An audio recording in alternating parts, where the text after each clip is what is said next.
नमस्ते सबै योपालि एसी दिन गइरहेका भाइ बहिनीहरूलाई।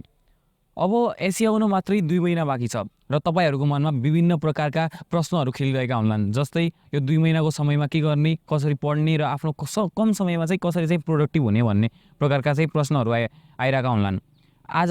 आजको भिडियोमा ब्राइट लाइफ इन्स्टिट्युटले तपाईँहरूलाई चाहिँ कसरी चाहिँ एसीको प्रिपरेसन गर्ने र आजको भिडियो चाहिँ हाम्रो 4 पार्टमा डिभाइडेड छ। फर्स्ट, एसीको यो 2 मन्थ एसी आउन चाहिँ 2 मन्थ बाँकी छ, यो 2 मन्थको टाइममा के गर्ने, अनि सेकेन्डमा चाहिँ तपाईँले एसी आउनुभन्दा 1 घन्टा अगाडि के गर्ने र एसीको पढ्ने एसीमा बसिसकेपछि के गर्ने र यदि तपाईँको इक्जाम हलमा चाहिँ इन्ट्रान्स कार्ड हराउँछ भने के गर्ने। र मेरो आफ्नै नजिकको साथीको चाहिँ इन्ट्रान्स कार्ड हराएको थियो।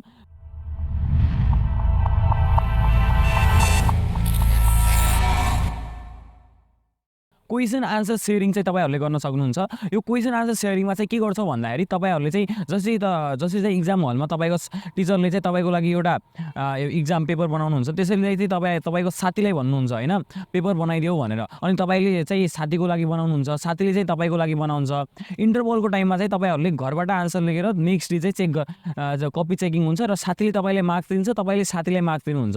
अब योले के हुन्छ भन्दाखेरि मैले आफैले चाहिँ एसीको टाइममा गरेको थिएँ।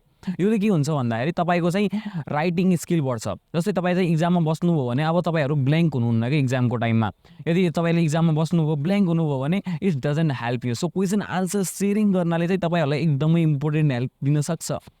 सो युज इट होइन। सो न हो अब सेकेन्ड टेक्निकमा चाहिँ टेक्निक मात्र नभएर एउटा टिप छ। टिप के भन्दाखेरि तपाईँहरूले चाहिँ डेली जो तपाईँको डेली छ डेलीका चाहिँ म्याक्सिमम क्वेसन बनाऊ। जस्तै मैले के गरेको थिएँ भन्दाखेरि एभ्री डे चाहिँ 10 क्वेसन बनाउने, एभ्री बुकको एभ्री सब्जेक्टको। मानौँ मेरो चाहिँ म्याथको चाहिँ म 10 क्वेसन चाहिँ बनाउँछु हरेक दिन होइन। अब 10 क्वेसन हरेक दिन बनाउँथ्यो भने 2 मन्थको टाइममा चाहिँ 60 × 10 गर्दाखेरि 600 क्वेसन चाहिँ बने। अब 600 क्वेसन बन्छन् भने पास हुने त ग्यारेन्टी नै हुन्छ। म्याक्सिमम मान्छेहरू पास हुन्छ। पास होइन जसको चाहिँ B+ आउँछ त्यसले चाहिँ A+ निकाल्ने चान्सेसमा पनि पुग्न सक्छ। So now moving towards third point होइन। थर्ड पोइन्टमा चाहिँ तपाईँहरूले के गर्न सक्नुहुन्छ भन्दाखेरि हाम्रो टाइममा चाहिँ थिएन त्यो चाहिँ, तर तपाईँको टाइममा चाहिँ यो युज हुनसक्छ। त्यो हो एआईको युज। एआईले अबको टाइममा चाहिँ हामीहरूले एआईले धेरै हेल्प लिन्छ। जस्तै साइन्सको क्वेसन हामीहरूलाई कुनै आउँदैन र कोबाट सोध्ने कसलाई सोध्ने भन्ने कन्फ्युजन छ भने हामीले एआईमा गरेर आन्सर निकाल्न सक्छौँ। So it helps you a lot there होइन। सो नाउ फोर्थ पोइन्टमा चाहिँ तपाईँहरूले के गर्नु भन्दाखेरि मेरो प्रब्लम मैले चाहिँ जो मिस्टेक गरेको थिएँ, मैले चाहिँ म्याथमा ओभर फोकस भएको थिएँ, तर मैले अरू विषयमा चाहिँ ओभर फोकस गरेन। साइन्स र म्याथमा एकदमै धेरै फोकस दिएँ, तर अरू सब्जेक्टहरूमा फोकस नदिनाले चाहिँ मेरो बिग्रियो क्या। सो अरू विषयमा चाहिँ फोकस गर्नु एकदमै इम्पोर्टेन्ट छ। सबै सब्जेक्टहरूलाई ब्यालेन्स बनाएर पढाउँ होइन। So now moving toward our 5th point र 6th पोइन्ट होइन। तपाईँहरूले के गर्न सक्नुहुन्छ भन्दाखेरि आस्क क्वेसन। तपाईँहरूलाई लाग्ला क्वेसन सोधेर के हुन्छ, अब 2 महिना मात्र छ, 2 महिनाले म के गर्न सक्छु भन्ने होला, तर 2 मन्थले मान्छेको फ्युचर डिसाइड गर्न सक्छ। 2 मन्थको टाइम भनेको धेरै हो कि। 2 मन्थको टाइममा चाहिँ तपाईँ एसीमा टप हान्न पनि सक्नुहुन्छ, तपाईँ फेलियर पनि बन्न सक्नुहुन्छ। यदि एउटा टपरले 2 मन्थ पढेन, यो लास्ट 2 मन्थ पढेन भने त्यो चाहिँ ग्यारेन्टी त्यसको नम्बर कमाउँछ। र एउटा टपर नभएको B+ आउने स्टुडेन्टले पनि पढ्यो भने त्यसको A+ आउने चान्सेस म्याक्सिमम हुन्छ। सो नाउ नेक्स्ट टिपमा चाहिँ तपाईँहरूले के गर्न सक्नुहुन्छ भन्ने कुराहरू बुझौँ। एभ्री टपर चाहे जति पनि टपर छन् होइन, तिनीहरूले के गर्छन् भन्दाखेरि रिभिजन गर्छन्। यदि तपाईँ रिभिजन गर्नुहुन्न होइन, रिभिजन गर्नुहुन्न, घरमा बसेर आनन्दले एकचोटि पढेर हुँदैन। 600 क्वेसन तपाईँले प्र्याक्टिस गर्नुभयो, तर 600 क्वेसन प्र्याक्टिस गरेर पनि केही हुनेवाला छैन जुन बेला तपाईँ रिभिजन गर्नुहुन्न। So revision is an important part of being a topper, being a राम्रो मार्क्स निकाल्नु, A+ निकाल्नु, A निकाल्नु अथवा B+ निकाल्नु होइन। अब यो 2 मन्थको टाइममा चाहिँ तपाईँ यदि सोध्नुहुन्छ म इक्जाममा गएर चिटिङ गर्ला कस्तो माहौल हुन्छ, अब त्यो पार्टमा गरौँ। यो 2 मन्थ अगाडि के गर्ने भन्ने पार्ट त बुझ्यौँ होइन। सो नाउ अब यो इक्जामको 1 घन्टा अगाडि चाहिँ कसरी प्रिपेयर गर्ने, के गर्ने भन्ने बारेमा बुझौँ होइन। जसो तपाईँ चाहिँ 1 घन्टा अगाडि हुनुहुन्छ होइन, के गर्ने भन्दाखेरि फर्स्ट अफ अल तपाईँ चाहिँ एउटा चेयर ल्याउनुहोस्। घरमा चेयर होला, चेयरमा बस्नुहोस् होइन। चेयरमा बसिसकेपछि माइन्डमा चाहिँ आफैले क्वेसन सोध्नुहोस्। क्वेसन के सोध्नु भन्दाखेरि म केही बिस्ट्री त आएको छैन, जस्तै इन्ट्रान्स कार्ड बिस्ट्री नै बिस्ट्री छैन, ब्यागमा छ, ठिक छ।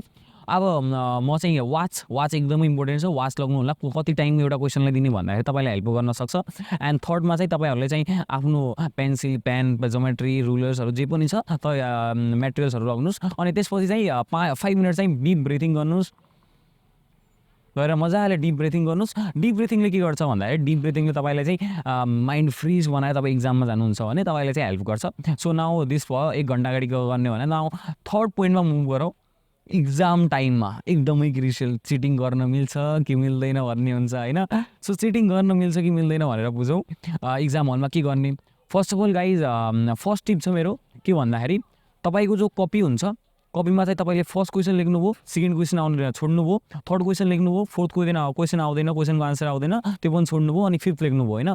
ब्ल्याङ्क गरेर लेख्नुहुन्छ भने तपाईँको नम्बर्सहरू कम आउने चान्सेस हुन्छ। होइन तपाईँ आउने क्वेसन फर्स्टमा चाहिँ नेपालीमा के हुन्छ भन्दाखेरि तपाईँको व्याकरण म्याक्सिमम राइट छ भने पछिको पनि हाई नम्बर मिल्छ।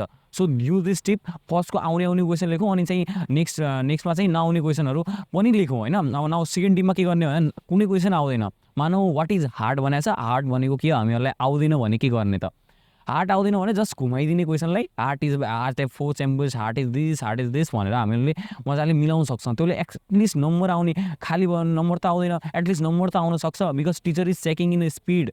टिचरले चाहिँ सर्टेन अमाउन्ट मिल्दैछ, टिचरले एउटा चेक गरे बापत, सो टिचर चाहिँ स्पिडमा चेक गरिरहेको छ, त्यसको चाहिँ तपाईँ फाइदा लिन सक्नुहुन्छ यो टेक्निकले होइन।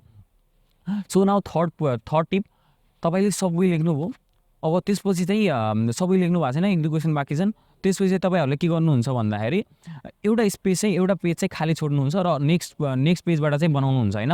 सो त्यो पेजमा के लेख्नु भएको छ, पिटिओ लेख्नु भएको छैन, केही पनि लेख्नु भएको छैन, टिचरले चेक नगर्न पनि सक्छ अगाडिको कपी, सो तपाईँको नम्बर कमाउने चान्सेस हुनसक्छ सायद। सो पिटिओ लेखेर चाहिँ मुभ गर्नुहोस् अर्को पेजमा। सो न अब आउँछ स्टुडेन्टको एकदमै फेभरेट होइन, के चिटिङ गरेर म पास हुन सक्छु भन्ने question. Guys this depends upon where you are in होइन, सेन्टर कस्तो परेको छ अनि के छ। फ्याक्टको कुरा गरौँ भने धेरै मान्छेहरू छन्, मेरा धेरै साथीहरू छन् जुन चाहिँ सायद त्यति नम्बर नआउँथ्यो होला, तर अहिले हाई ऱ्याङ्क नम्बर निकालेको छ चिटिङ। अब चिटिङ भन्दा पनि मिल्यो, अब सार्ने कि नसार्ने धेरै होलान् होइन, लोयल स्टुडेन्ट्सहरू पढेको छ नसार्ने इक्जाममा भन्ने, अब मिल्यो भने छोड्ने होइन, सार्ने हो, नमिल्यो भने के गर्ने त, आफ्नो मिहिनेत त हुनु पऱ्यो। सो मिहिनेतको लागि अगाडिको बिफोर 2 मन्थको टेक्निक। अनि बिफोर 2 मन्थमा मैले एउटा कुरा भन्नु बिर्सेँ होइन, हाम्रो ब्राइट लाइफ एकाडेमीले चाहिँ म्याथको ट्युसन क्लास पनि चलाउँछ क्लास 10 को लागि। सो इफ तपाईँ पढ्न चाहनुहुन्छ भने एकदमै निम्न शुल्कमा चाहिँ तपाईँहरूलाई चाहिँ पढाइन्छ।